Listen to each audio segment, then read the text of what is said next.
Hello guys, and welcome to the new land of Larkin, my new studio.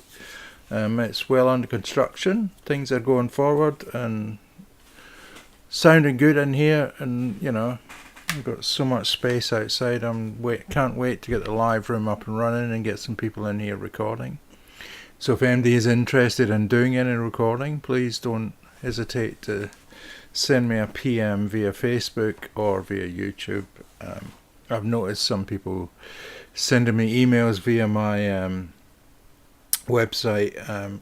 I am going to be phasing that website out fairly soon and starting up a new one, which is purely to do with the recording studio. So please just get in touch with me via Facebook or YouTube, and I'll get back to you. Send me a private message, and I'll always get back to you. Now, what I want to talk to you about today is phase alignment and time alignment with drums. It's one of the most important things when you've got any kind of multi-mic instrument to get right. So, what I wanted to do was, I know Reaper has its own way of doing things and all the rest of it. I wanted to take, like, I came from Cubase and Pro Tools when I first came over to Reaper, and I wanted to use how Pro Tools used to do it in this workflow to see if it helps anyone that's maybe coming from Pro Tools or, whatever. But you'll see what I mean when we get into it. So, what we're going to do, we've got a snare top here from a track that I recorded myself. So we've got snare tops and we've got overheads, hat and overhead ride. So what we'll do is, if we zoom in on one of these hits, as you can see, obviously the snare top is ahead of the overheads because it's, it hits first. But we want to time align all these. If we want to get really good punch and, with all our drums, we want to time align these. Now, I'm just using the snare and the overheads. You can do this with the kick and the overheads. You can do it with the toms. You can do it with everything, okay? But I'm just going to use the snare and the overheads for this example. So, now, as normal, what I would have up here would be beats, minutes, and seconds, okay, in our timeline. But if we right click in our timeline, we can select samples for reasons that you will see in a minute. Now we want to switch off the snap function, okay? So if we head on down to our snare, which is ahead of everything else, if we start our time selection right where our snare starts, and then if we have a little look at our overhead tracks, where do they start? Well, the first one, which is the ride, it starts about there. You can see there's some activity here, okay?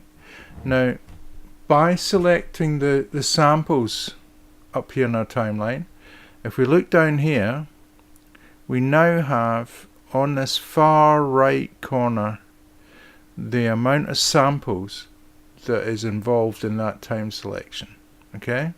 So the selection is from and to, and the resultant time selections, 89 samples, okay? We'll take note of that. We'll take note of the 89 samples, and then we'll go down, and if we pull out our time selection to the next overhead, and see, that gives us, what, 128. So we've got a difference between 89 and 128, okay? So let's go up to our snare here, and we want to put in a search for time adjust in our filter here. So if we clear it, and if we go into JS filters, for example, that's what it is, and we put in time adjust, and there it comes up. So time adjust delay, okay, and it's one of our JS plugins that comes free with Reaper, okay. So we open this up. Now, what do we say? 89, and then we've got 128. So if we split the difference and we say 110, for example. So we put 110 in here. Okay, now nothing happens, but what is actually happening now, when we play this back, our snare is being time adjusted by 128 samples to fall into line with our overheads. So let's switch off the effect. We'll press play even.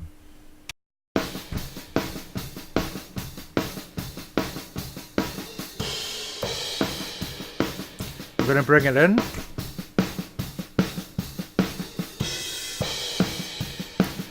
Take it out.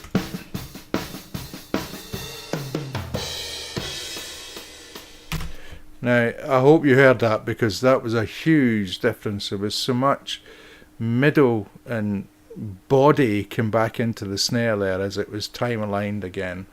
Let's find a section of the song. Let's go.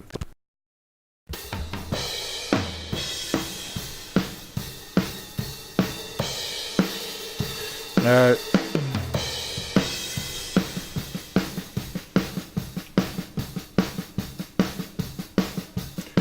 I'm going to drop it out.